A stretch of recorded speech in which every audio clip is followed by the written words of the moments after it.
right, y'all. Welcome back to the War Room. I'm here with both Bert and Thomas this week, here to bring another review and preview of college football week 5 and going into week 6 amongst all the chaos. Here to break it down. We've got a lot to talk about. Okay. But first off, how are we feeling about this weekend, guys? How are we feeling in general? Well, we Cole, have been blessed. To be completely honest with you, I've had a disappointing weekend. Okay. And, we filmed these things on Monday night. And so I was looking forward to, getting a new week started and starting fresh, preparing for you guys. Big game coming up this weekend. And then I noticed a comment on one of our last reels. And I must admit, I felt the comment was a little misplaced. Oh. And it was a shot at me. And it was a lame attempt at a roast. And I'll be honest, said person, we're not going to get into details. I must admit, I felt a little betrayed. And I know this person had a difficult week on the this past week. And I thought I was providing some emotional support there, and that person turned. So I just wanted to take a moment to address my critic. And so to said critic, I now speak directly to you. You red-haired, freckle-faced, backstabbing little asshole.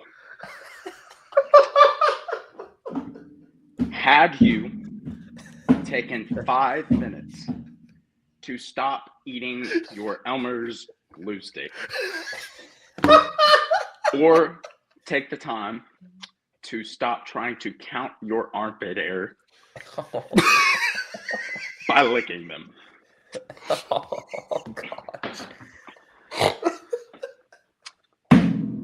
you would have realized that had you shouldn't have come with the king when your ass looks like the spawn of Darla from Finding Nemo and Fregley from Diary of a Wimpy Kid.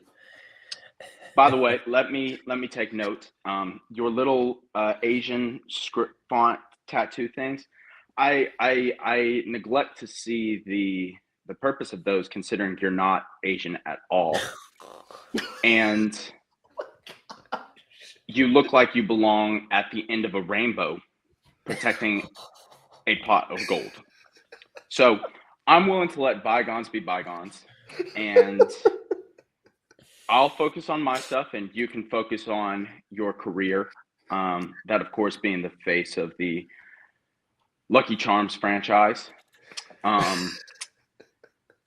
yeah, Cole, I think this is a great segue if you want to start talking about the Notre Dame game, maybe Arkansas. Yeah. What even is this show anymore? I think we need to start on the Friday night game with UVA and Florida State before we get into any Saturday games. Sounds good to me. Okay. Okay, I'm just going to bookmark my calendar for 24 hours after this releases to just watch the Flames after this airs. So, what even is this show anymore? I don't even know what you're talking about. Yeah, but there's no grudges. No, Yeah, I was just responding. Yeah. I thought everything I said was in fair territory. Okay. Sure. Okay. Moving along. Keeping it moving. FSU drops their first game of the season, not to Alabama, but to UVA in a nail biter and with a controversial call at the end as well. Thomas, give me your thoughts as a local UVA fan and used to being only a UVA fan during March.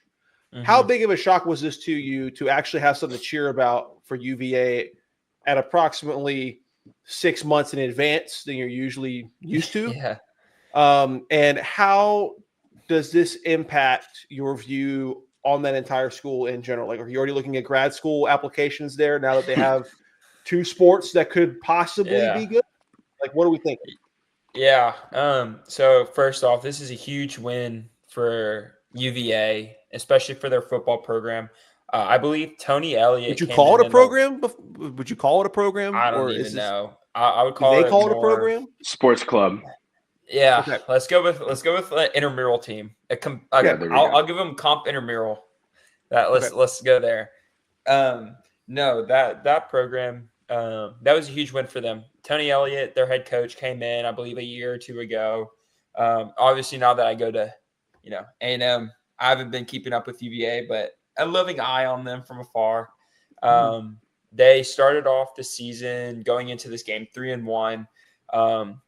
Came home and played. I feel like personally a somewhat improved but somewhat fraudulent FSU team, and I think Friday night it clearly showed that. Once they go up against top competition, they're going to fold. Besides, I think that Alabama game was a fluke. I thought Virginia's running game was incredible. I just thought every time they ran the ball, they were getting 5, 6, 7 yards a carry. I thought their quarterback, Chandler Morris, played a little tough. I mean, I think he had 2 or 3 picks. But overall, Virginia ended up getting the win at home, had probably one of the best field rushes I've ever seen in my life. Perfect. Absolutely. 10 out of 10, right from as soon as that ball dropped incomplete, that field was filled. I thought it was insane. We had some UVA fans throwing up the double bird at Thomas Castellanos, which I thought was pretty funny. But yeah, I think this Florida State team was exposed. Virginia starting off the year really good. I believe they are through 4-1 on this season. We're having a crazy college football season. Whenever UVA, this is true. All right. UVA is higher than Clemson and Florida State in the rankings for college football. Repeat, this is college football. Clemson and Florida State. Miami obviously is the top dog. They're having an insane season, which we'll talk about later, previewing this week. But overall, that game was a great game. I thought Virginia showed a lot of grit. Got it done at home. And I think this just exposes what Florida State truly is just kind of like a taking a step up from that awful season they had last year, but definitely not worthy of a number 8 ranking. But yeah, that's my first reaction of that game. I thought it was a great game. And Virginia's ranked again in football, not basketball, in football. Not in baseball either, in football. So, yeah, very interesting. This throws a wrench in the ACC that's already pretty messy. Besides Miami, then you look at second, third, and everyone else. You're just kind of like, well, it's up for grabs. So it's going to be probably Miami versus whoever else for the conference championship. But first initial thoughts, that's kind of what I'm thinking and what I saw from that game. Okay, now, Bert, very, very crucial 2 questions here, especially the first one. Number 1, sure. Thomas discussed the field storming, and this is very important for our audience so that we have a baseline going forward of what our expectations for greatness are. In regards to the field storming from UVA, where would you rank this on a scale of 0 to 10, 0 being terrible, 10 being equivalent to Théoden's charge in Lord of the Rings Return of the King?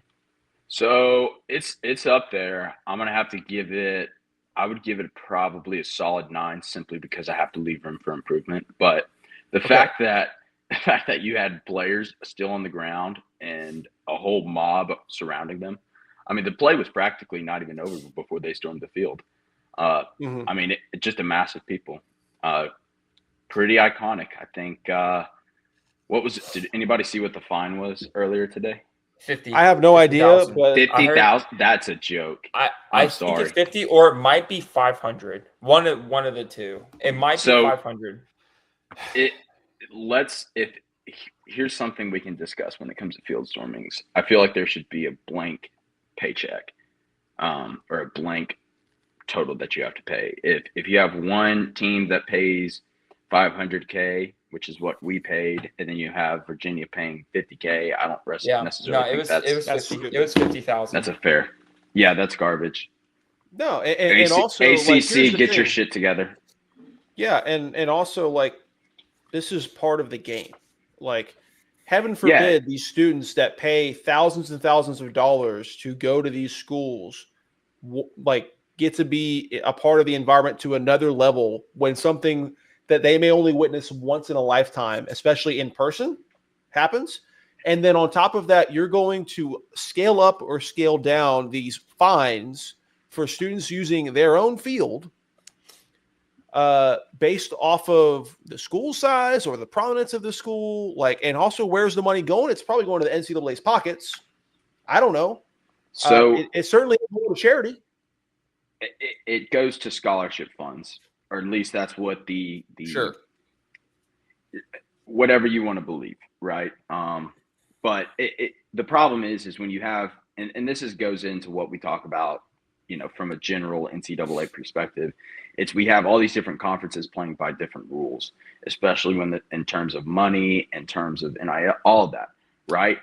And again, we talk about how, if we want to replace the NCAA, everybody has to get on the same page in regards to funding, in regards to simple stuff like how many conference games do we play per year. Everybody has to get on the same page, and this is just another example of that. Yep, and it's all stupid. Now, let's get into the second part of this. Bert, what was your analysis on the outcome of this game? Is this a leaping point for UVA going forward, or is this their peak and this is FSU's loss? I have to say this really falls more on FSU as opposed to UVA. And the reason I say that is because I agree with what Thomas said regarding, where like we don't think that FSU win over Alabama was a bit of a fluke kind of deal. But then a little bit later, almost 24 hours later, you have Alabama beating Georgia. So now it's almost like, okay, I have to look at this Alabama team and actually take them legitimately. And I feel like the only fair thing to do is if I take Alabama legitimately, then I have to take Florida State legitimately. And in doing so, I have to take UVA legitimately. So what I'm noticing, I guess, in the large scope of college football is just you aren't going to see a whole lot of unbeaten teams. You just aren't anymore. NIL has really spread everybody out, and the playing field is a lot more condensed. And again, what separates these teams nowadays is very smaller than the gap has been in previous years. I 100% agree. I couldn't have said it better myself. So keeping it moving, looking at another key matchup this week that had a lot of hype behind it. Bert, your favorite people, Ole Miss, and I say that with the most amount of sarcasm possible, and LSU faced off, and LSU takes the L 19-24. Bert, I'll let you take the first thoughts on this one. What was your takeaway from this game, other than the fact that Whit Weeks couldn't hold his water or his vomit? So, as much as I have to give credit to Ole Miss for winning the game, I feel like this game says more about LSU than anything else. That offense is atrocious. I mean, you did nothing from a passing game, from a running game. You had absolutely nothing. What's the word on the street? I keep hearing Nussie's hurt. That's what I'm hearing too. I think so. I think so. I've heard that he has broken ribs and that he's been suffering since the first week of camp. But granted, we can sit here and talk about we can sit here and talk about it. Off. We can sit here and talk about injuries all day long and allege and whatever. But again, something has got to give with that offense. I really have to look at Brian Kelly and say, is he the right fit? for LSU. I personally think that this game should seal his fate and say we need to move on, because I think LSU, like, even though they have one loss and they're still going to be in the hunt, I think losing to Ole Miss almost guarantees you're going to be losing to the Alabamas. I mean, possibly A&M as well. I just think that there needs to be some major changes with LSU's program moving forward. And again, credit to Ole Miss, they won the game, but I think this win or this game is more about LSU than Ole Miss. I completely agree with that. When you look at the two teams, I think LSU definitely had more pressure to perform here because of the fact that they need a breakthrough season, and the fact that they have not been a part of a playoff to date. If I'm correct in that statement, I don't think they 2019. Yeah, they made won it it before then. That was Joe Burrow. Yeah, they I'm won so it all that freaking year. stupid. Oh my word. Okay, so well, I guess in the Brian Kelly era, they have yet to even sniff the playoffs, even with the expanded 12-team playoff last year, right? And you would think with 12 teams that LSU gets in there, but no, they choked some big games last year. And ever since Brian Kelly has come in, it's been some missed expectations. And you talk about the way he came in, what he left. Let's not forget, this is a guy that, with the Notre Dame team that was on the fringe of playoffs, woke them up 6 a.m. after a game, after traveling back, just so he could do a 20-second speech about, hey, thanks, bye, and then take off for the LSU job while they're still in a playoff hunt, technically. I think they were 5th or 6th on the outside looking in, and they may have made it in that year. I can't remember. I don't think they did, but they were close. At a minimum, they were going to be a New Year's Six Bowl team. And then you show up to LSU trying to fake a Southern accent like you're one of them. Like that's an easy way to have a short tenure if things go wrong, and he left a Notre Dame team that definitely would have kept him around however long he wanted to with what he was doing over there. So I think Brian Kelly has got a lot to sort out here. I think offense definitely is a major factor, mainly the fact that they can't run the ball. And they couldn't run the ball last year, but they had the best pass blocking offensive line I've ever seen. So it made up for it. But now your offensive line isn't pass blocking as well as they were last year because you had a bunch of guys go pro. And then on top of that, you still can't run the football. How is it you could not solve that? You knew that was the one dimension of your offense that you were missing consistency in. If you got this one little chip taken care of over the offseason, whether it was a personnel issue, a package issue, a scheme issue, etc., you had dadgum 6 months to figure it out, plus change. And that was one of the big tellers of this game and really LSU's performance in general. Combine that with a quarterback who's obviously at a minimum not comfortable, possibly hurt. I think LSU set up for more chaos unless they make some major changes here. Now, they like many SEC teams that will take a loss that are highly ranked, they still control their own destiny. If you went out at a minimum, even if you missed a conference championship, there's no reason a one-loss SEC should be left out. SEC team should be left out of this playoff. None. With how hard the schedule is, and especially when we look into future years, with the fact that we're looking at a nine-game conference schedule, with most of the time over half of our teams ranked, it's in my opinion, if you come out with 1 or 2 losses in this conference schedule, should be guaranteed. You at least should have 70% of those 1 to 2 loss teams in the playoff. If that means it's only 2 or 3 and there's 4 total, fine.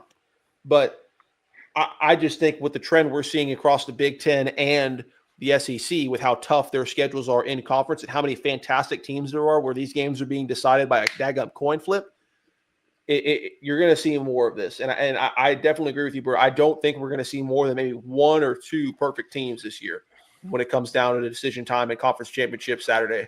So, Thomas, do you have any closing thoughts on the LSU Ole Miss matchup? Tell you what, give me your thoughts on Ole Miss and how this sets them up going forward. Yeah, so I'll go off Ole Miss, but I also want to touch on LSU a little bit first.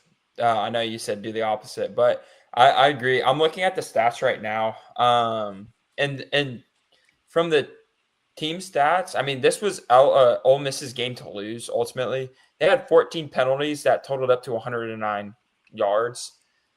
I mean, Garrett Nussmeier only threw for 197.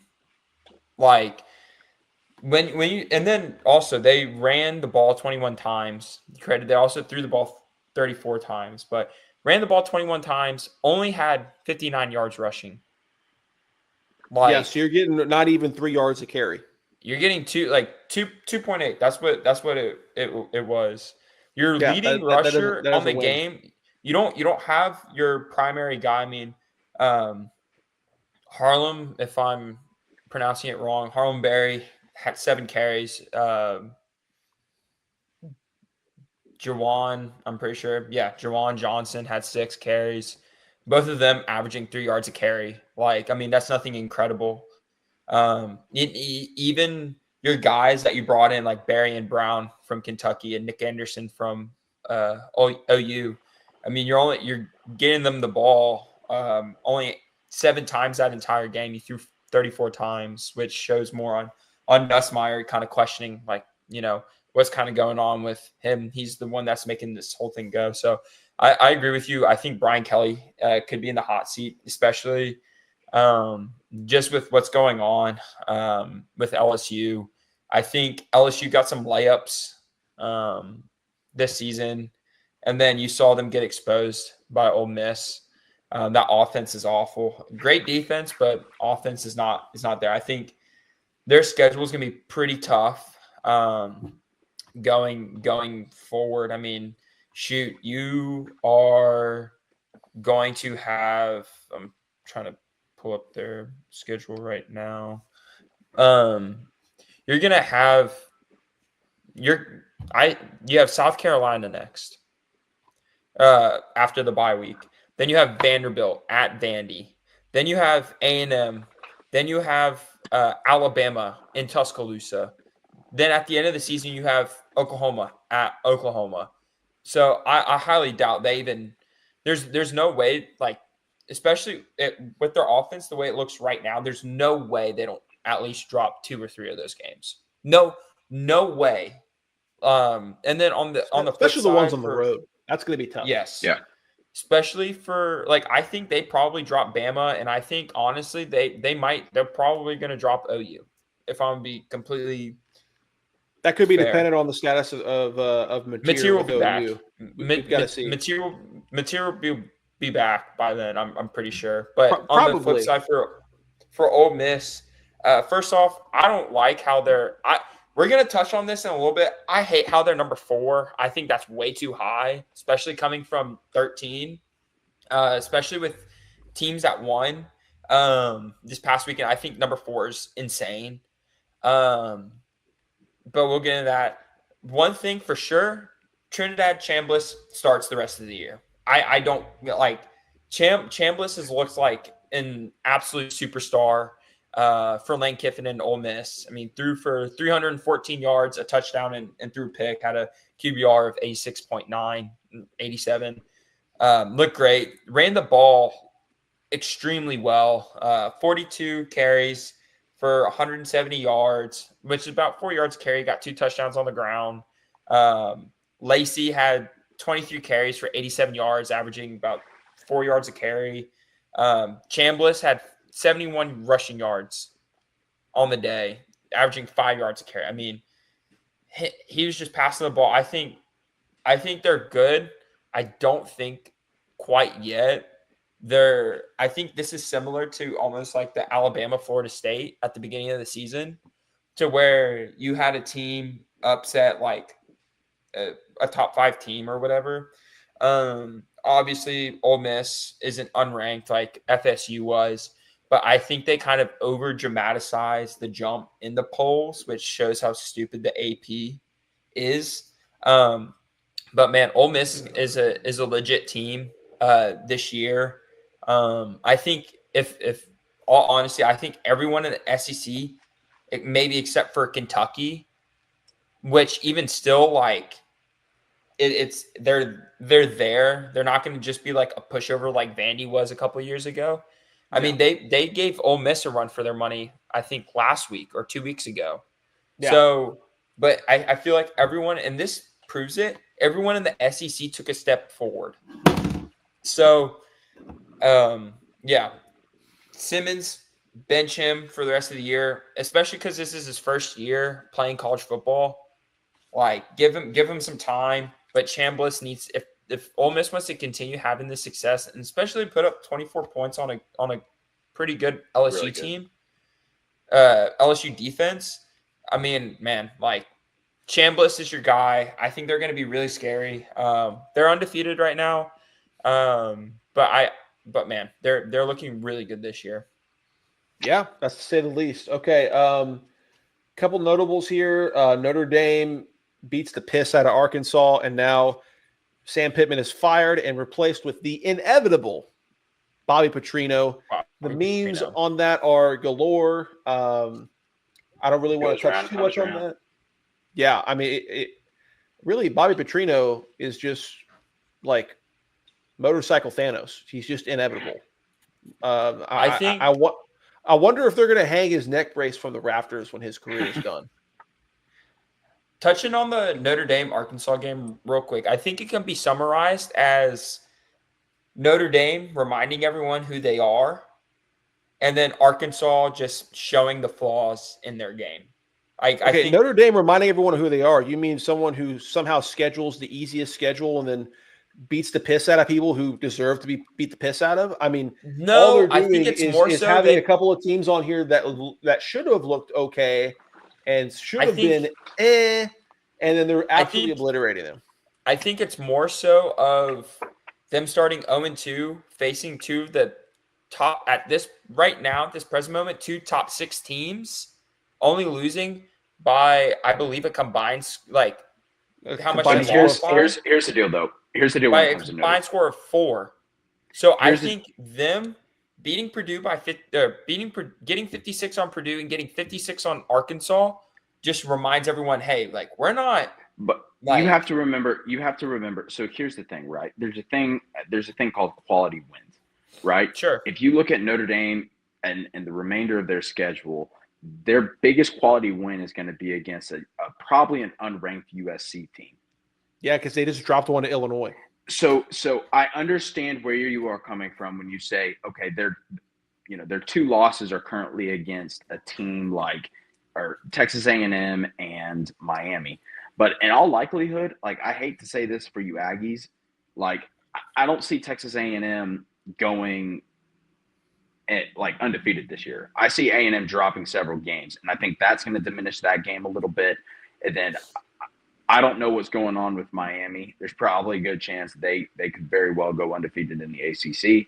But again, there's a thing called quality wins. You have to show that in order to deserve that high ranking. Sure. Opinion. I agree with you. I'm not saying like I don't think they're going to make the playoff. Like I agree. I think what I mean by showing people who they are, obviously they have easier teams that they're playing.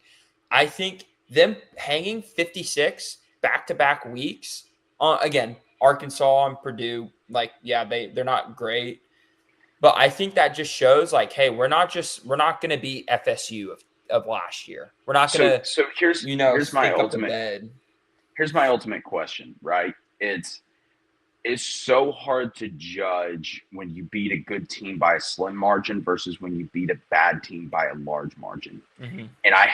And when I say that, I have to say that, I have to give a tip of the cap to the team that's playing the tougher team, right? Because that other team has shown that they deserve that ranking. And if you beat them, well, then therefore you should move ahead of them. When I see Notre Dame beat Arkansas by 56 points or whatever, well, Arkansas is looking like they're one of the worser teams in the SEC this year. So I come up and I have to ask, it's like, okay, where do I put Notre Dame into that SEC echelon tier? And it's hard for me to do that. There's no evidence, there's no physical proof that justifies them moving beyond. I think the loss, obviously, because he was a veteran, I think the loss of Riley Leonard, because, I mean, unless I'm mistaken, is that – and then some of their O-linemen, I mean, that, I mean, you could see the glaring effects from having that experienced veteran guy going to a redshirt freshman like that. Yeah, Um, and here's the thing that's tough about Notre Dame, and it's the same thing every single year.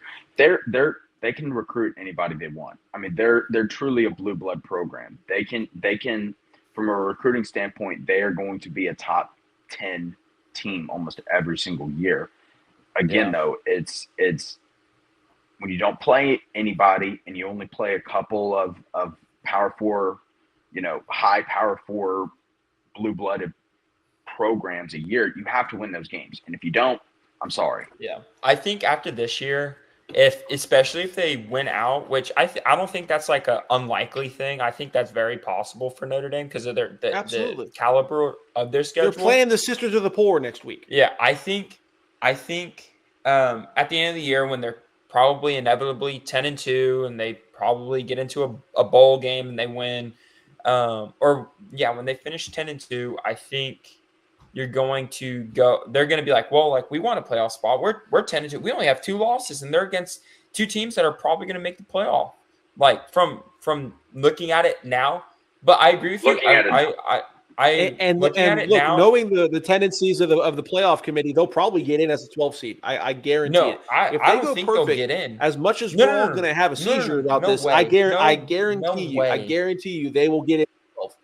I don't think they'll get in because I feel like there's other teams that are going to have a better quality schedule. Like I feel like USF could probably be in rather than Notre Dame because of the caliber of their schedule. But I think after this year, and this is my hot take, I think especially because I believe they're going to miss the playoff regardless if they win out, they go 10-2 at the end of the season. They're like, hey, like we need to be in the playoff at an at-large bid. I think it's going to bite them in the butt that they're not in a conference. And I think this is going to propel them to move into a conference, especially the Big Ten.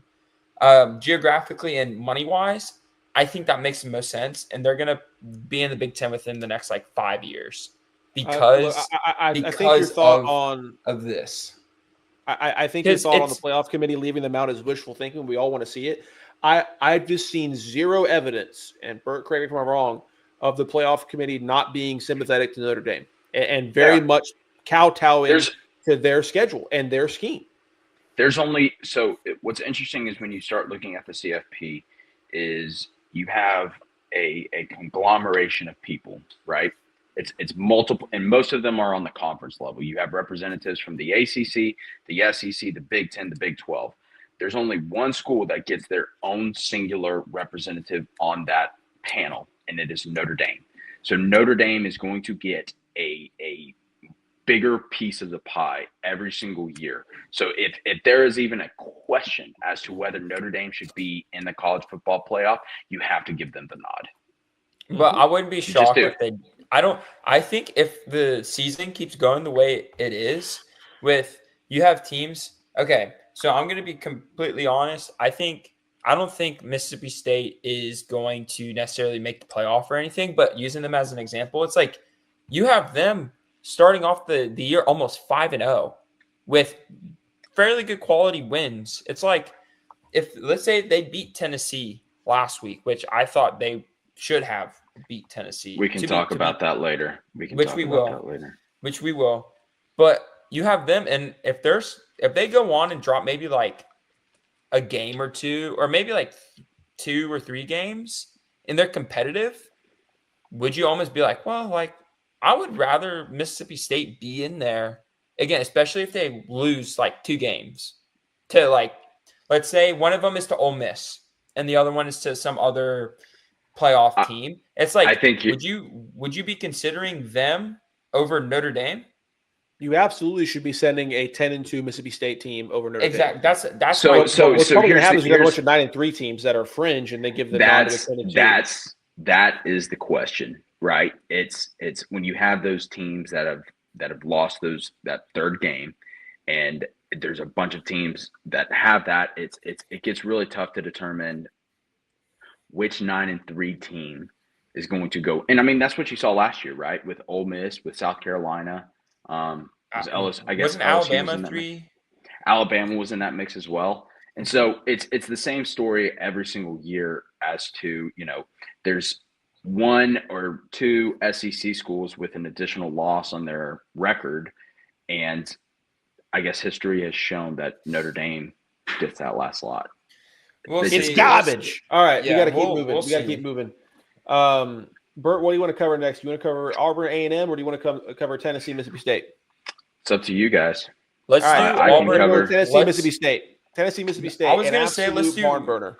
I was gonna say let's do Auburn A&M first, and then get into Tennessee, Mississippi State, because I know Bert has more thoughts on that. I certainly have thoughts on that, so I think we can Okay. keep our that'll work. biases pretty small, because especially on the aspect of the game, and I guess I'll kind of kick us off. The game wasn't necessarily the most exciting, especially with how A&M has been playing this year, putting up like over 40 points a game on everyone except for Auburn. I think similar to what we were talking about earlier, I think it was less about it showed two things. One, Auburn and Jackson Arnold, or not Auburn. Auburn's offense sucks. They suck. Like Jackson Arnold, I think you start having the thought and the conversation of, man, we should probably give Deuce Knight some looks, maybe 50-50 split situational football, because Jackson Arnold, man, you have 10 sacks against OU, and you have 7 sacks against A&M in back-to-back weeks. Mostly because and after watching the game, I was there. He was just holding the ball, going through each progression like he had a million hours in the pocket, which simply wasn't true. And you saw that, especially at the end of the game. He was just holding the ball there and gets swamped by 3 dudes. Pause. Yeah. But you look at that. Jackson Arnold needs to be sad. That offense, I think A&M had more penalty yards than they had total offense. Almost. Jackson Arnold. They had more penalty yards than they had total offense in the second half. So A&M had 119 penalty yards, 13 penalties, total yards, offensively 414. Well, that was for A&M. Auburn had 171 offensive yards total. 177 total yards, and we had 119 penalty yards, which just shows in the second half they had, I think, 71. No, because that was all. No, I think they had maybe in the teens. I don't know what they had in the second half. I know for sure we covered whatever it was. Second half. It showed Auburn. First off, Cam Coleman and Eric Singleton need to leave. I don't think. Yeah, I don't know how you can't get those guys open. It's very much like, unless something it reminds me of the struggles A&M had for the last 3 years in getting balls to their playmakers like Evan Stewart and Noah Thomas. Yeah. It's like, it's one of two things. Either those guys ain't the guys we think they are, or you've got a quarterback or an offensive coordinator that cannot get them the football to save their life. Because those two guys on paper and in their athletic build should be getting the ball and in good spots and making plays. Last year, Cam Coleman's that dude. Up there with, I think he's up there with Jeremiah Smith and Ryan Williams in talent wise. Obviously, I think it's like S tier and then A tier is Cam Coleman. But clearly you see this from, I think it's quarterback play simply. I don't think Jackson Arnold's that good. I think unless something dramatic happens, I think you see Cam Coleman hit the portal, especially if Hugh Freeze gets fired, which I think he should. I don't think he's a great coach. It's getting close. He gets fired. That offense is horrible. Their defense wasn't anything crazy because, again, it was more, I think A&M and the refs were trying to, and this is my little spiel, I think the refs were really trying to screw over A&M. To what I heard is that they actually launched an investigation on the officials to how bad. I would say maybe 6 of those calls made sense, but one point to A&M, I think this showed that A&M can do it dirty this year. I think this showed that they can have high-flying points, or they can run the ball, grind out the clock, and their defense can be stout and win them games, which is in the past, which not be the case. This would be a game that they would lose, or even last week for Notre Dame. So I think this shows, even when offense isn't truly clicking, they can pound the rock and still hold their own on defense, and which is a turning over a new leaf, finding a new way to win for A&M, which is a great sign looking forward. Well, and I think, and Bert, I'm setting you up here. I think two things can be true. Number one, A&M's offense had some miscues, but if you're moving the ball for 400 yards of offense, you're doing something right. And a lot of those penalties came when they actually got past the 30-yard line and were just crucial drive killers. And and look, Auburn had some penalties too, but obviously half the percentage of yards that we did and the half percentage of the calls. And this might be what they're looking into is, from what I heard from Lucci, is that it seemed that almost all, if not all, of these holding calls, which were the majority of what was called, were coming from the Auburn sideline only. So if anything, they're probably just looking to that one guy and like, hey, what were you actually seeing? And look, in my opinion, I saw plenty of calls. I haven't looked at all of them yet. I saw plenty of calls that were legitimate. And then I saw a couple that was like, this is kind of egregious. Like very, very ticky-tack or either just non-existent. There was one hold in particular with our right tackle, and he got the same call against Notre Dame, and it's absolutely not the right call, to where when a right tackle swats down on a defensive end's long arm during an edge rush, that's not holding. And that's twice he's been called on it for holding. That's just textbook how you defeat a long arm from a defensive end. Like it's beautiful. Like it's almost like how a defensive end will do a fake bull and use the offensive tackle's own momentum against him. In this case, it's the opposite. The defensive end's trying to play on a long arm. He puts his hand on your chest. You swat it down. He's leaning forward. He's going to fall flat on his face. It is a textbook method of defeating a long arm, and it keeps the defensive end's edge rush in check. But for some reason, they're calling it holding on these two instances, in both of which in the Notre Dame game and in the A&M Auburn game were crucial drive killers. But nevertheless, you've got to be able to overcome those. And I think Colin Klein's play calling has been a lot better than it was last year. This, like Bert and I talked about last week, it looks more designed for Marcel Reed. But the problem was some late situational play calling. Why on God's green earth are you pulling a Pete Carroll on 3rd and 1 in the almost on goal line when you have Le'Veon Moss, who's been doing nothing but averaging 4.5 yards per carry and just absolutely destroying people? Furthermore, the other problem I had is, how is it we're doing almost 50%, no, more like 75%, correct me if I'm wrong, Bert, of our runs out of a spread and doing a read option and going more horizontal with inside zone or wide zone without Marcel Reed pulling one ball all day on the option? If for some reason, whether if it's because he's got some bruised ribs or they just don't want to risk it from all the shots he took over Notre Dame and the games before, or if it's just pure scheme, Marcel Reed has been told not to pull the football and run with it on the option, then for the love of God, when you ran single back, or it would have been pistol, and you put Le'Veon Moss 7 yards behind the line eye, of scrimmage, bro. The eye. Yeah. Well, you'd have to be under center, so I think it would be pistol.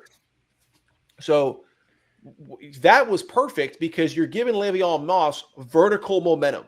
When you're doing this whole not play action thing on a read option, that's only legitimate in drawing a defense into misdirection if the quarterback actually is a threat to pull it. And yes, Marcel Reed is always a threat to pull the dadgum thing and run it 80 yards for a touchdown. But when you go 3/4 of not doing it, you've already shown your hand. So if for some reason Colin Klein is telling Marcel Reed not to pull the football for whatever reason, if he's banged up or scheme, risk, etc., then let's just commit to it. Go into the pistol. Just tell Marcel Reed only scramble if you need to, and just take the option out of it. You've got someone like Le'Veon Moss to where you can play off of that.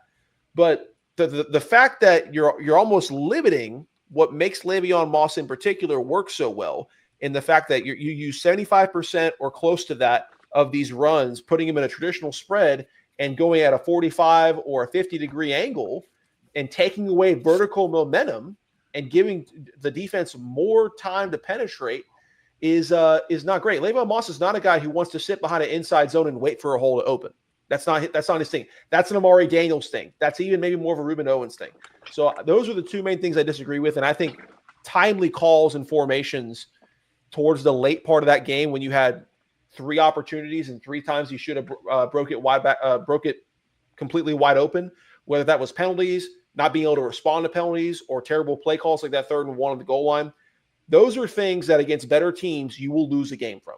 And I think, Bert, this is where I'm going to lead in with you, is I think we've yet to see A&M play full complementary football. So when you're looking at this team, you've had a game with Notre Dame to where their offense carried, and then you had a game with Auburn to where their defense carried. Do you think this is going to be more of the same, of just only one side of the football shows up and has to win the game, or do you see any evidence of complementary football being a possibility going forward?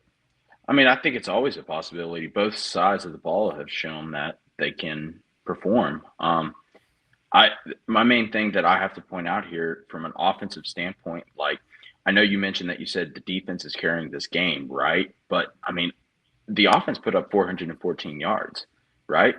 It's not like the offense isn't performing here. It's just finishing drives, to be honest with you. Mm-hmm. And I mean, 414 yards and 16 points to show for it is abysmal. That's going to lose you football games from here on out. We can get into that later, but regardless of penalties, whether they were legitimate or not, I mean, you can't have that. You have to play sound football. And you have to adjust to what the refs are calling, right? If they're calling tic-tac, then you need to adjust. Like, exactly. It sucks. I hate when refs are differentiating like that, but you had, let's just say the first 2 or 3 shocked you. You had 6 other times you could have just made a business decision and go, you know what? For the sake of the team, even if I'm a little bit less effective individually, I need to adapt to what this ref is calling a hold. Even if it's freaking the most Pop Warner BS you've ever seen, and him expecting you to freaking chicken wing block, whatever you got to do, you have to adjust to what, unfortunately, a ref that maybe straight out of middle school or Pop Warner may be calling. And from what I just heard, this just in breaking news, the ref with the white hat from that game does have a torn labrum from throwing so many flags. So he is out for the rest of the season, I hope. Anywho, so when you look at this going forward, I'll point out is I wasn't able to watch much of this game simply because of my that's good for your mental health because it's a waste of time. Regardless, though, I think just from the stats and what I'm seeing, it seems like A&M is trying to run the ball a little bit more with Le'Veon Moss, maybe take some of the bruteness and some of the load off of Marcel, which I think is good from a longevity perspective. Sure. But again, though, you got to finish drives. Here's my point. What is your thought on this? What is the point in constantly going into these spread formations to where you're doing this action into the option and showing read option only to just give the ball every single time, to the point that late in the game, the defense wasn't selling the Marcel option at all. They were crashing the edges. He could have pulled one of those and gone 70, but did not. So what is your the thought only on, thing, the only thing I can think of as to why Marcel is doing that is because he is getting a specific read that is indicating that. That's the only reason I can see, right? Now, frankly, I think this falls more on Colin Klein. If they have shown that is the read, and that's the read that they're going to give Marcel, and yet you're still continuing to give that ball off and you're not getting the results, well, at that point, we need to start rethinking things, and we need to start, okay, let's reevaluate that look. You have tons of stuff on the sideline to help you see how the defense is reacting to that look that you're giving them. And you've got intercommunication. Like just exactly. If he's not seeing something, say, hey, just next one, pull it. Or in my opinion, when we saw the run game really start to finally get to the second level late in the game was when they switched to the pistol. And you're still in shotgun, but you put Le'Veon behind Marcel, and you're fully committing to he's getting the ball. That gives Marcel more time and more momentum as he comes to the line of scrimmage to do Le'Veon things. And look, if your objective is for Marcel to either make less decisions or not take the risk of him pulling it for this particular game, then commit to it. Le'Veon's a guy that you can absolutely go single back, you can go pistol, you can go whatever you want to do. But if the whole thing of the read option is you're slowing things down a little bit, but trying to provide misdirection. But if you go 3 quarters with 0 misdirection being shown, a defense is going to sell out on it because they had to stop Le'Veon. And if they're selling out on it, by God, pull the ball or just leave it all together. Don't continue to take a guy that is a vertical back and a bruiser and try to turn him into some kind of a Darren Sproles. He's not that guy.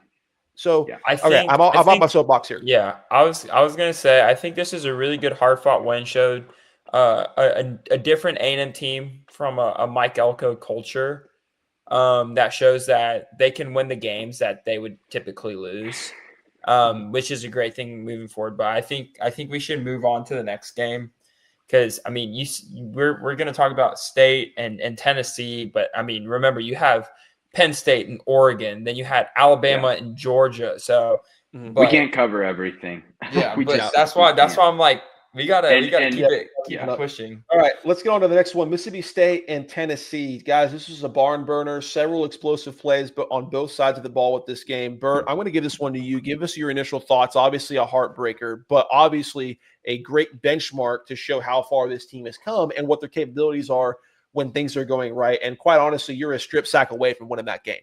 So let me be completely honest with this game. I feel like State was in control of most of the game, and frankly, they should have won the game. Mm-hmm. I think Tennessee's talent eventually just overwhelmed us. I think coming into this game, everybody knew where the game was going to be won was Tennessee's pass rush versus our offensive line.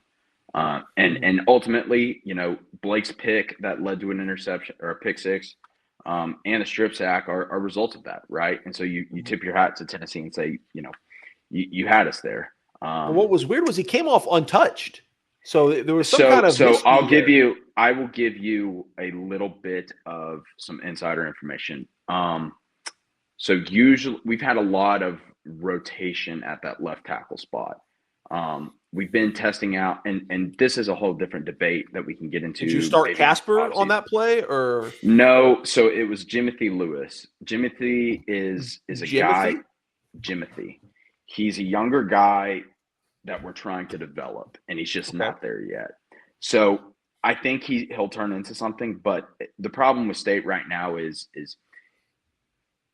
you're making steps in the right direction. However, the depth just isn't quite there yet. So I think throwing him into the fire like that is kind of tough, but you almost have to by the circumstances. But like I said, I'll try to be pretty quick with this game. One thing that really impressed me with State was just simply how well we were able to run the football. I did not expect Mississippi State to be able to push Tennessee's defensive line like that. That might be Mike Leach PTSD. 200 yards rushing to that game. Fluff Bothwell is a beast. That dude is going to turn into something amazing. I'm calling it right now.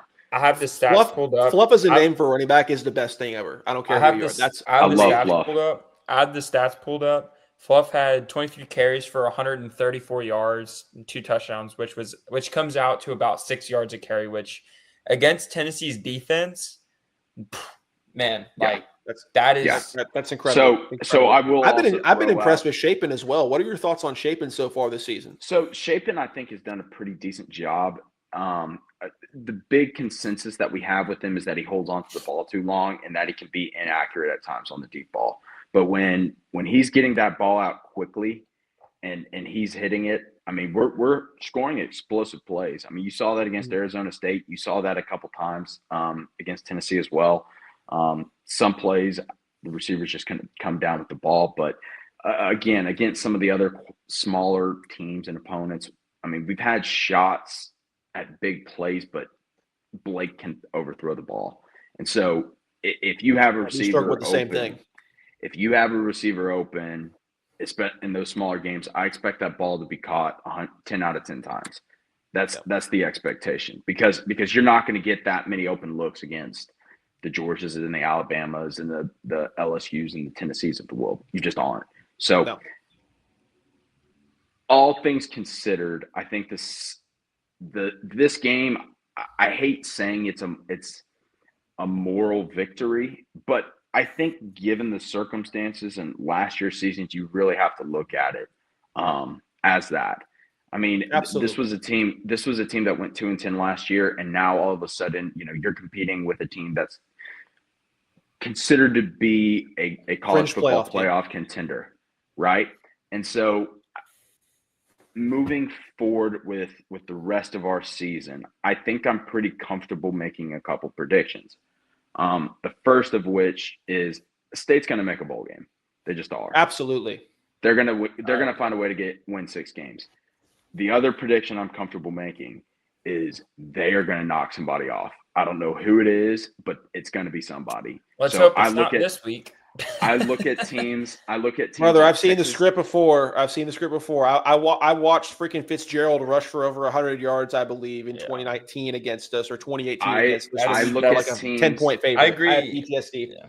I look at teams like Texas A&M, A&M, Texas, Missouri, who's else? Georgia and Ole Miss.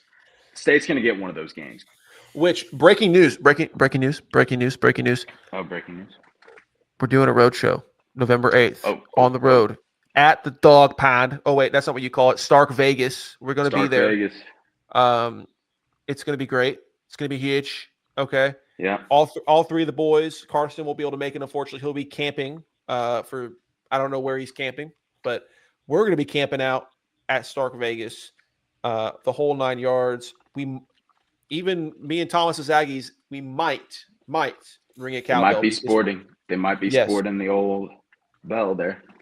Yeah, I may come away adopting a bulldog. We'll see. We'll see what the magic of Stark Vegas brings. I mean, I like bulldogs. Everyone likes bulldogs. All things considered, one other point I will make about State, and then we can move on to whatever. Or if one of you guys wants to comment, by all means. That defense has made a lot of progress from last year. Mm-hmm. I mean, let's not forget, like, this team was dead last in the SEC, and it wasn't by a very close margin. And now right now I believe they're in around the 68 range for overall ranking in all of Division I college football. So I have to give some credit. I think over the offseason, a lot of folks were saying that Cam Huxler, our defensive coordinator, like, they wanted his ass gone. And so I will give Jeff Levy a lot of credit. And frankly, a lot of credit needs to go to Jeff Levy. I mean, that dude has got that program rolling.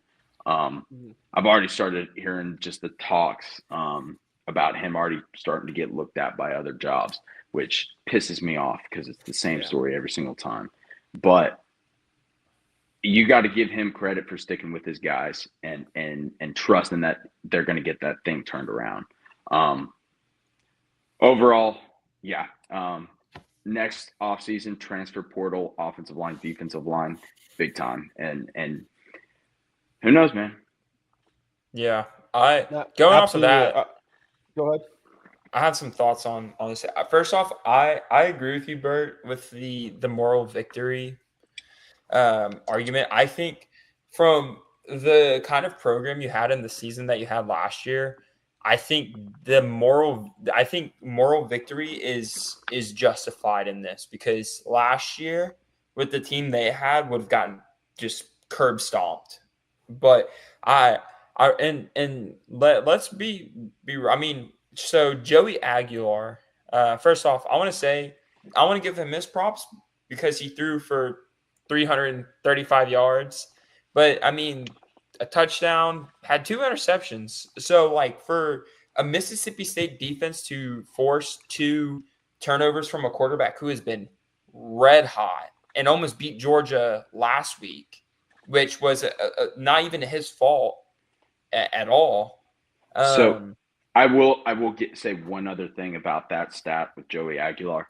State was begging Tennessee to throw the football. They were loading the box, but I mean, it still resulted in 2 turnovers. I mean, that's still pretty good. And for them to have, for Chris Brazil to have 105 yards, and then Mike Matthews to have, the day he had, you can't not knock that. But and I do think Shapen is a little questionable in my opinion. I thought he made some questionable decisions. Is this before or after the CTE he received on that blind side? After. Valid question. I think he was a little questionable, especially for someone who's been in college football for a while. I thought he made some really questionable decisions. Only threw for 180 yards, which just displayed the absolute carry from Fluff on the ground, just killing it. And some of that again was Tennessee coming into that game. New State was thriving off the explosive plays, so they were dropping 8.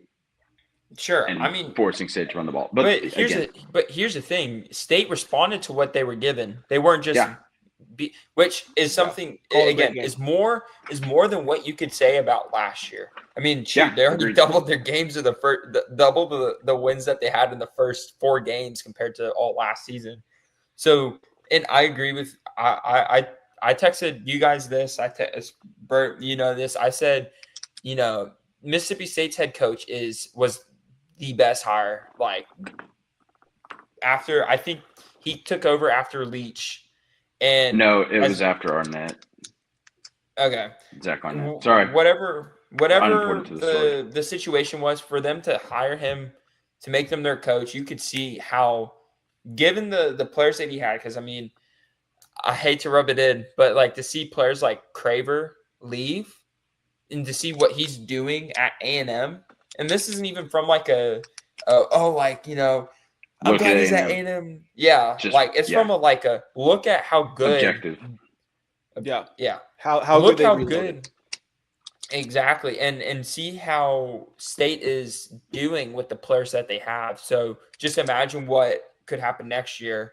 Especially maybe they pour a little more money into that football program. Who knows? So again, I will say one other thing, just being on site at the game. It amazed me the amount of times I heard the word NIL/donation walking out of that stadium. Yeah. It really did. I think, I think from that point forward, I think this game, even though it was seen as a moral victory, I think this was the kind of play that can carry a program sort of similar. I would say similar to how Vandy was last year. Of course, they beat Bama, but I feel like even if they came up just short, like similar to this, it was a kind of effort that the team gave to compete against one of the top teams in the SEC that is in playoff contention, that could propel this. Like, I think this was a program building step forward that can really get all these guys together. And I agree with Bert. As much as I hate to say it, I still think A&M, we still have to see kind of how the season goes. They showed how they can win those tight games at the end. But I agree with Bert. I do think Mississippi State is going to catch one of the top guys lacking, whether it's A&M, whether it's Georgia, whether it's Missouri, whoever. I think it would be more likely Missouri. I think they haven't played anyone yet. So the issue with Missouri, I look at home games as a big proponent of who are they playing at Missouri? They're playing at Missouri. So I look at Texas as probably the most. I could see that. I could see Texas losing. They haven't looked good at all, offensively, especially. Yeah. If you're flexing on a Sam Houston State guy where they're 0-3, you are not good. Like that's what you call a sad. And as much as I will say this one other thing, and part your of the fifth one other thing. Yeah, I'm sorry. You have no room to talk, sir. I'm kidding. Go ahead. But we might talk about this later too. But if A&M is only scoring 16 points per game, I'm sorry, guys. Ain't gonna do it. You got to score more points. Yeah, I think it's more so just the game script and kind of how things were going again with the penalties and some questionable calls. But I don't think the Craver touchdown being called back was abysmal. I'll double check. But it looked like Reed Adams did not go. All right. I'm sorry. I got back in regardless. Again, I have PTSD from that game, from how painful from the game script. It could have easily have been at least 27-3. but that's besides the point because of the callback plays, whatever. But I think for State, looking forward, I think you're going to continue to go up. I don't think the momentum stops here. I think they get a signature win this season. Like for A&M, it was Notre Dame this year. I think Mississippi State will get that as well.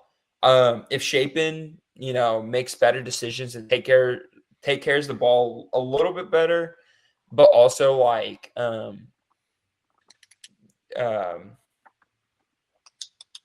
continues to go back to how he was against Arizona State, throwing with confidence. I think that's a huge part. And it all starts with him. I don't think you can lean on the run game from here on out, because then you're going to have teams just stacking the box, especially in the SEC. That's going to be tough to do, to win games just off the run game. But if Shapen gets his crap together, I think they could definitely make a bowl game. I think, if anything, I think they quadruple I think I can see them winning 8 games this year. I don't think like at the ceiling. Like, I Bert, think their ceiling's 9.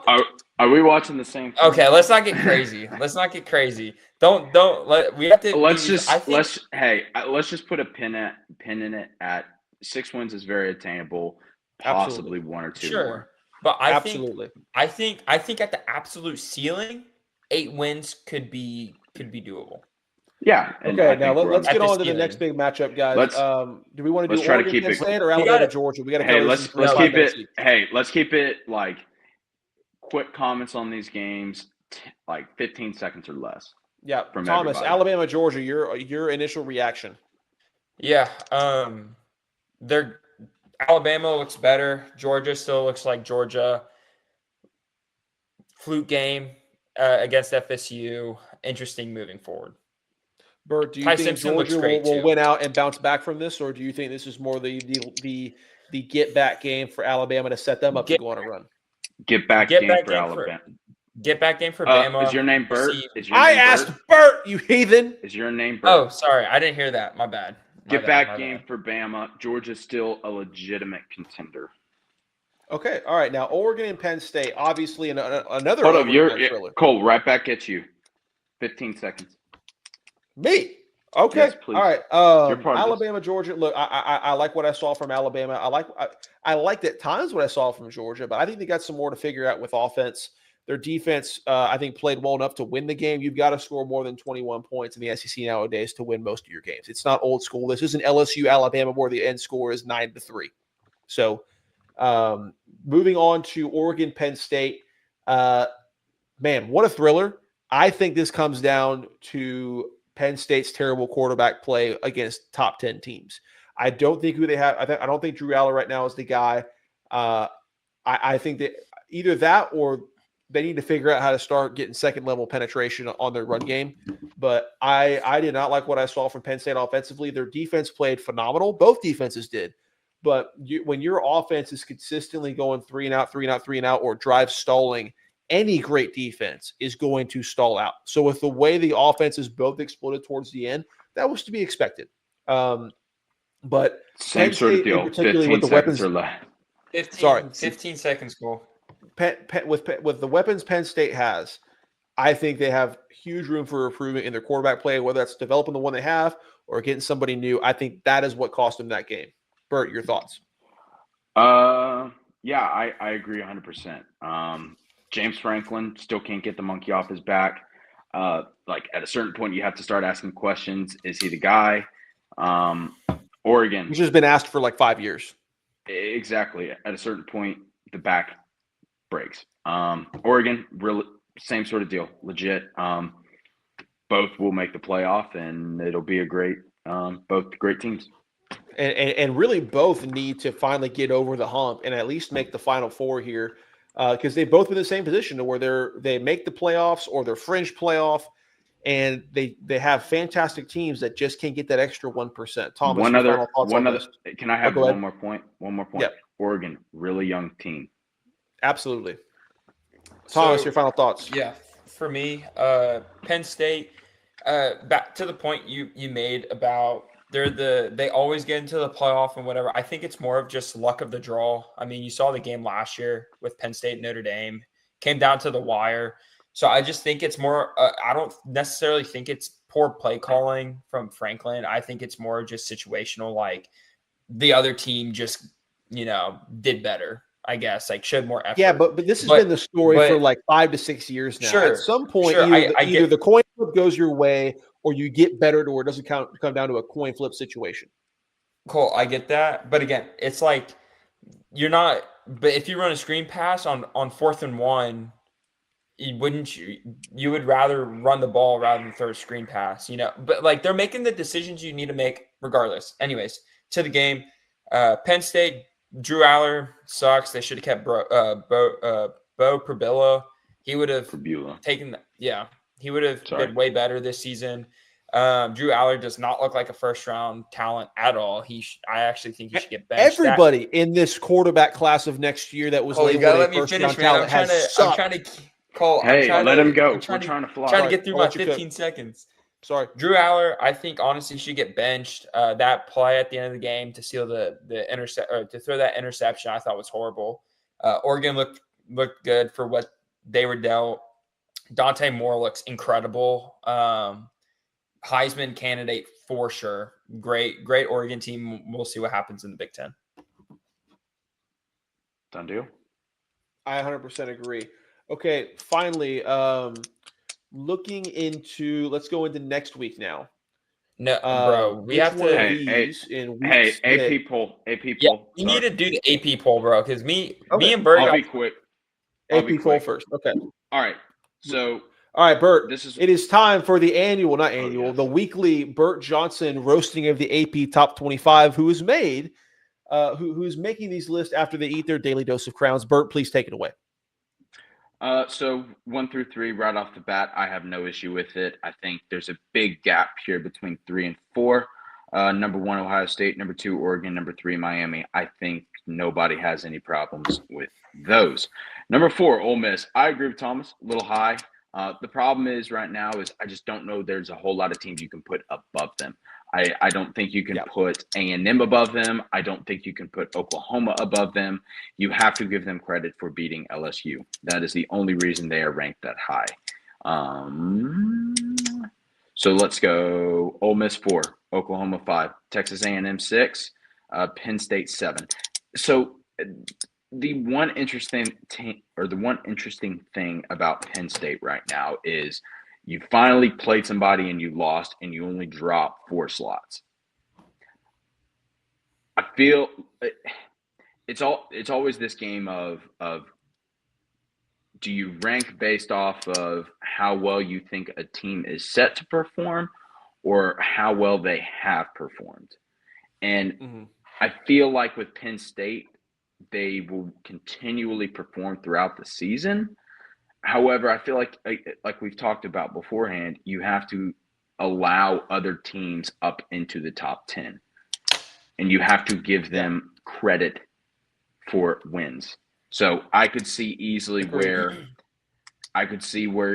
honestly, I think you could move Indiana a little bit higher for that Illinois win. Absolutely.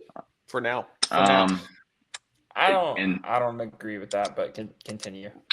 Anyway, whether you doubt it or not, it's legitimate. Like it's for the temporary. This is one of those theoretical type deals. I can understand where Thomas is coming from when he says that Penn State has more talent than Indiana, right? And they lost to Oregon, the number 2 team in the country now, which is fair. Indiana put a pound town on freaking Illinois. But Illinois is still ranked, right? Sure, yeah, but to beat USC. Like I would rather rank someone who's number 3 and lost to now the number 2 team in the country over a team that blows out, a number 20, regardless. So I don't think they should be above them, but continue. We're going to find out if Indiana is the real deal very soon with the back half of their schedule. Well, they play Oregon. They play Oregon next week. So exactly. Yes, we'll figure out very quickly. Number 9, Texas, overranked, logo rank.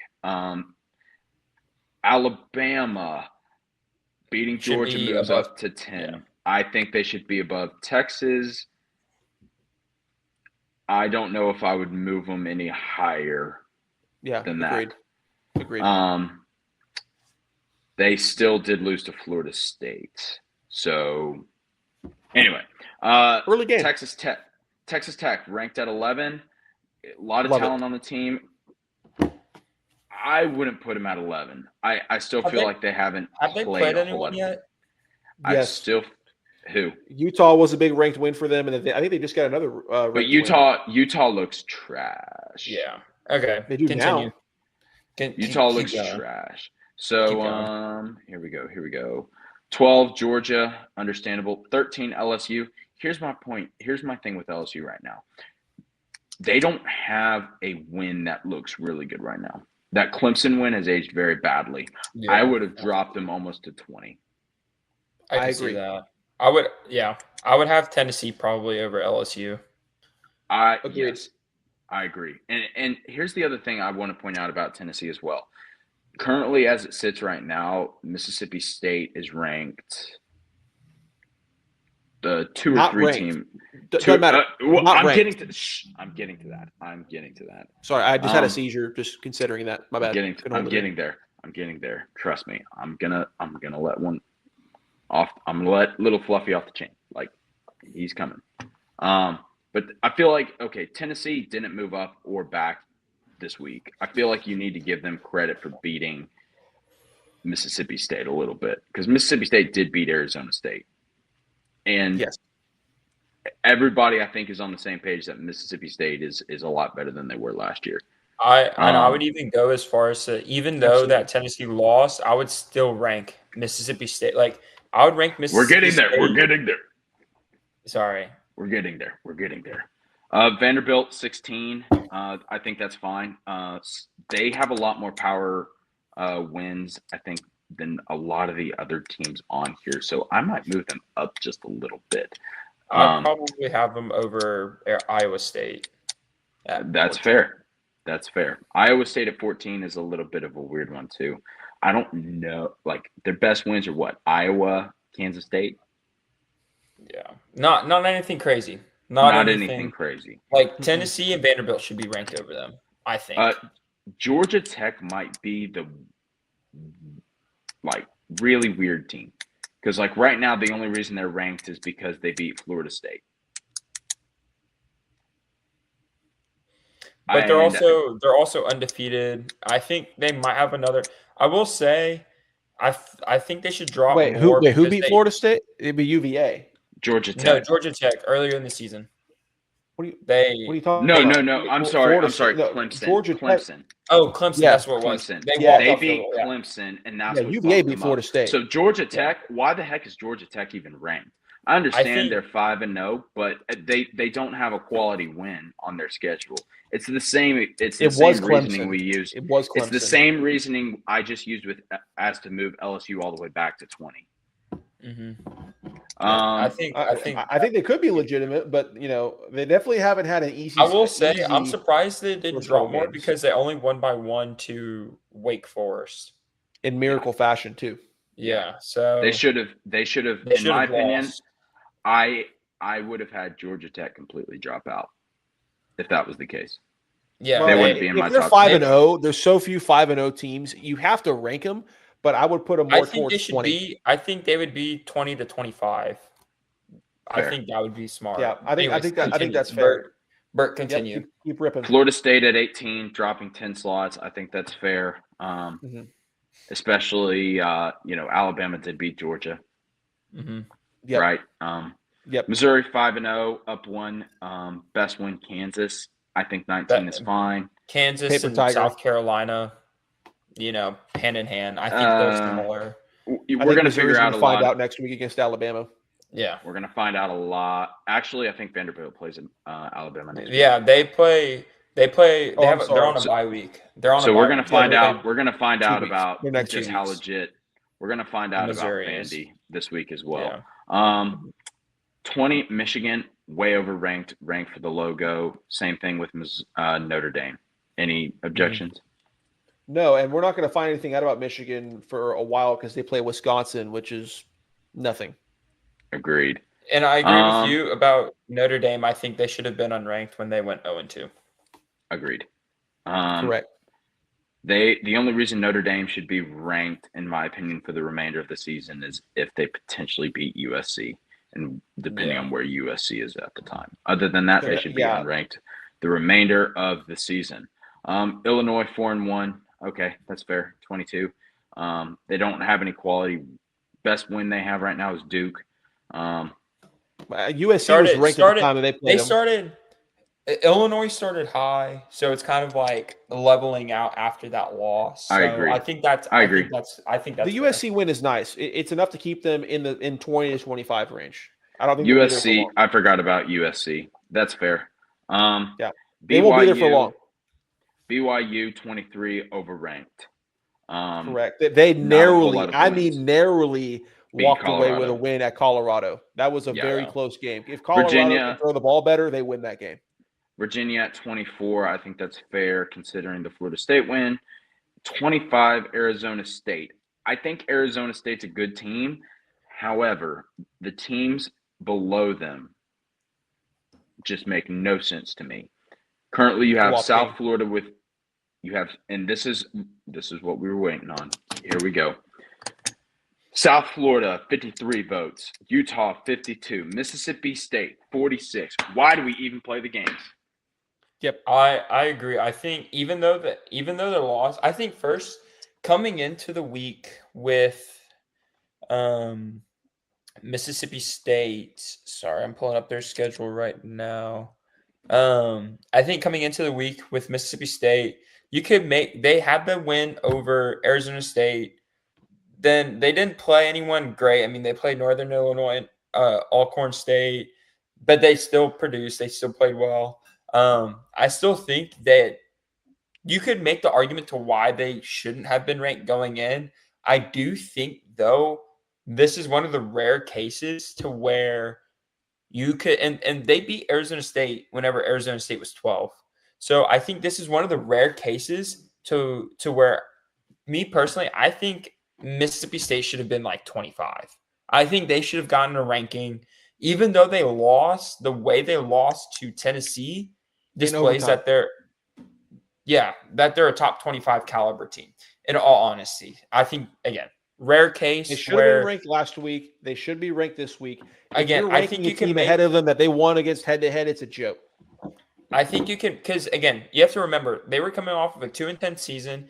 So the Arizona State win, could look like a fluke, to where that can be like, okay, like, great team, second game of the season, they probably were still adjusting or whatever. Arizona State, let's see what happens in the upcoming weeks, and then they play two not good teams. So I could understand them not being ranked, and I would have been I agree they shouldn't have been ranked going into the week. But I do think after what happened with Tennessee, I do think even still they should have been ranked, even though they lost. I think the way they played against Tennessee buffs their record with how I agree with you. So looking at Arizona State's record right now, their best win is against a 24 ranked TCU. Yeah. And frankly, I think we talked about TCU last week and how they probably shouldn't be ranked. Yes. So again, I don't want to sound partisan here, but I agree fully with Thomas. Everybody's talking about how Tennessee is underranked at 15. Mississippi State should have beaten them, played them extremely close. They beat Arizona State. Again, if we're going to sit here and just talk about, at the end of the day, the best point of comparison is an actual matchup between two teams. And these teams have played each other, and we're still ranking the loser of that game over the winner. At this point, why do we play the games? It makes no sense to me at all. So, and again, I don't want to sound partisan, so I went ahead and let you guys say that first. Yeah, I think that just about does it for the AP poll. It's still trash. It still needs to go bye-bye. At this point, overall- we need to stop letting window lickers vote, and we need to just go by the Overall, my coaches poll. ranking. Overall, my ranking that I give every single week, I will give it a C- this year. I still think it passes, but I barely. think for me, I have a couple bones to pick. Ole Miss, I think it's still too high. Like I get they beat LSU, but from how LSU's been looking, the There last is a couple weeks, massive drop off between 3 and 4. yes, I agree with that. 1, 2, and 3. I think you can. I think perfect. Maybe you can maybe have the argument that Oregon could be one over Ohio State. Maybe because of what happened last week. Again, it would be a stupid argument, but I wouldn't be like, oh, like that's a pretty like why are we even talking about this kind of argument. But from Ole Miss, I don't think they should be 4. I think personally, OU could be higher than them. I think you can make a case that maybe A&M could be higher than them, like maybe because of strength of schedule. Again, Ole Miss had a tougher time with Kentucky, which is the worst team in the SEC probably. So I think they should be top 10 or top 7. That's my only thing.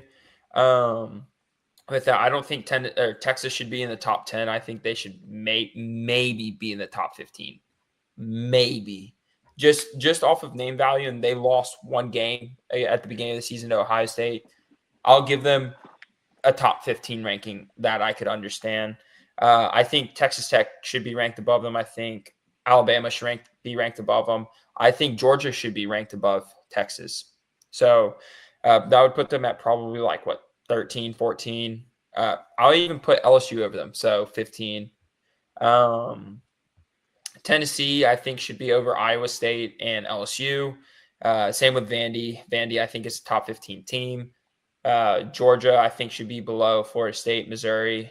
Michigan, I haven't seen too much of, so I can't really say anything about them. So probably name values why they're ranked. Notre Dame, I don't think should be ranked. Illinois, I think is good. BYU, I think should be replaced. Virginia, shockingly, is ranked, but they're looking good. 4-1. I believe they have 2 ACC wins this year. Had a great win against Florida State.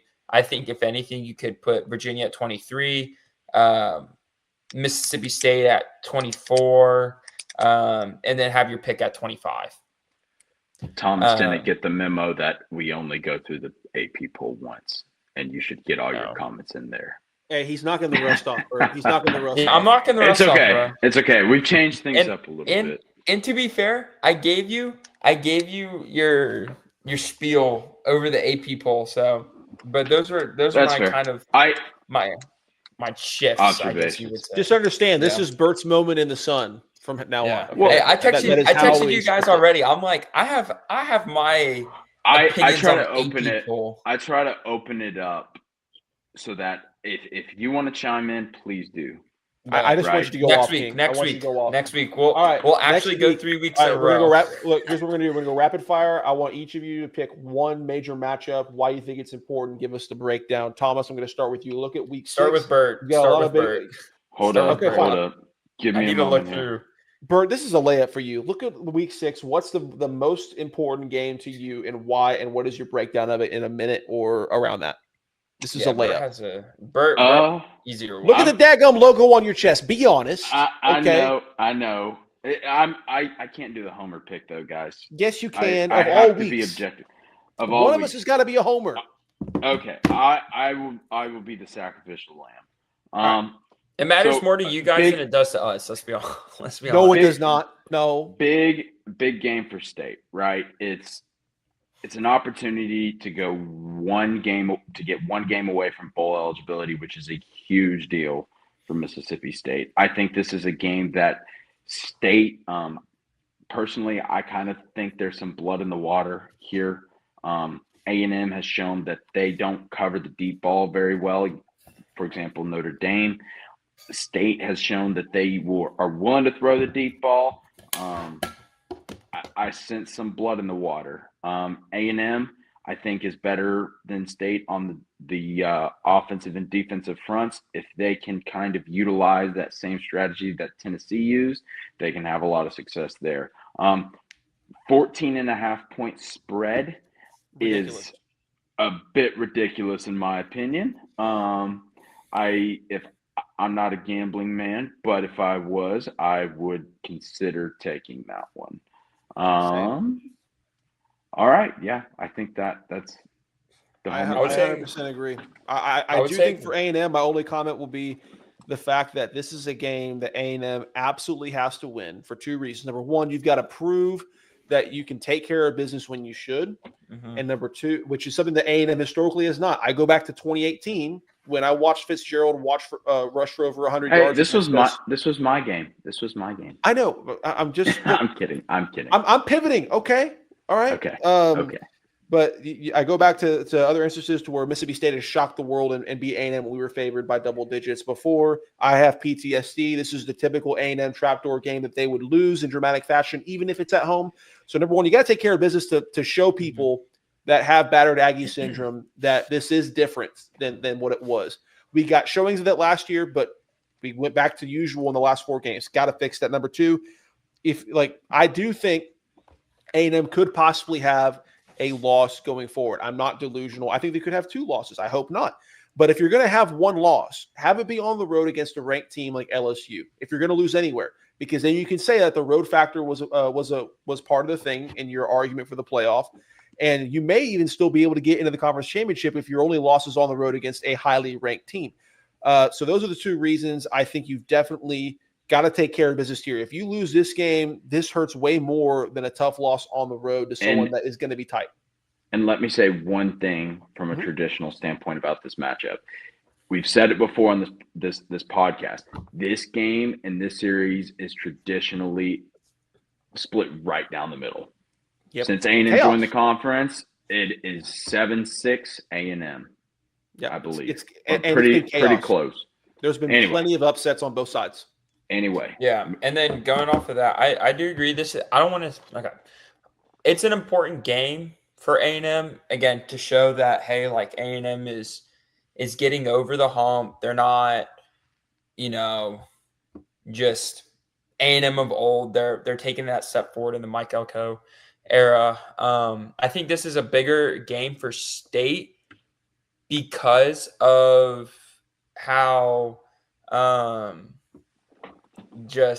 sorry, I'm looking at my fantasy right now, and I'm down by. It's okay. I'll cut you off. I completely disagree. This is a bigger game for A&M. A&M needs to take care of business more than Mississippi State needs to prove a point. This is a 2-10 Mississippi State team last year that if they lose this, it's expected. If A&M wins this, it's expected. So therefore, the bigger weight on this game is for A&M to do what they usually don't do and handle business when they're playing someone who has no pressure. Yeah, no, I'm not saying this isn't an important game for A&M. I think again, it shows hey, we're not the A&M of old. We're winning the games that we're supposed to win. I think this again is a bigger game for State because it would propel them forward in their program. This is a program changing win for Mississippi State to where this is a season maybe shifting loss for us. Program. Next, I think it would matter more if Mississippi State won on the road against a top 10, top 6 team. Then, again, I agree with you what you're saying, but still. Anyway, yeah, I love how we all say let's choose a single game, and we all just start talking about that one game. So can you blame to wrap up, let's. Thomas, pick a game. Nobody else is going to say anything about it. Cole, pick a game. No one else is going to say anything about it. I will say, so my game, I think it's going to be the obvious one. It's going to be Bama Vanderbilt. One, this either shows that Alabama's back to who they are, or this can prove the legitimacy of Vanderbilt. Vanderbilt would go 6-0 if they won this weekend. Or this, I don't know. This can say a lot. This can propel Vanderbilt into the top 10, drop Bama out of probably the top 20. So I think game day's there. The line is the 10.5. Bama. So I think that's going to be the telltale sign of this week. Okay, and to wrap it up, you would think I'm going to go FSU and Miami with that being a double-ranked matchup. I'm actually going opposite of that. My featured match I would look at really closely, and I'm going to be looking at really closely, is TU versus the Florida Gators, because this is again another situation where Florida's got nothing to lose. They have been pissing down their leg for the last 4 weeks, and their coach is probably going to get fired if they lose this one, which would probably help them. But in classic Florida fashion, I expect them to keep the game close and potentially get a win that could potentially keep Billy Napier for another year, because that's just the Florida curse at this point. So when we look this game's in the swamp, right? Yes, it's in the swamp. And like I said, what is Texas's biggest problem right now? It's offense. What is Florida's biggest strength right now? It's defense. They made LSU look like they were playing the old-fashioned 1910 triple option. Like it's very much catered to have Florida, a team who has nothing to lose, play like a team who has nothing to lose, expect some trick plays, and I think Florida's defense will make this a game for 4 quarters. And the question is, when we saw a game go 4 quarters with TU in week 1, what happened? They folded. So especially if Florida continues to cause problems for any offense they play like they've been as of late, I expect them to do the same thing in this scenario. The question is, can Florida's offense do anything? And on the flip side, can TU's offense do anything? That's where your battle is TU's offense versus Florida defense. That will make or break the game. So we will see what happens there. Any final thoughts before we close this one out, gentlemen? We have been blessed with good college football this year. Amen. Dogs by 90. All right. Well, you heard it here first, folks. We will see you guys next week, recapping another crazy slate of games. We hope you guys enjoy. Thank you guys for hanging in there. For those of y'all that made it to the end, we will be back next week. Thank you guys for listening. Bye-bye.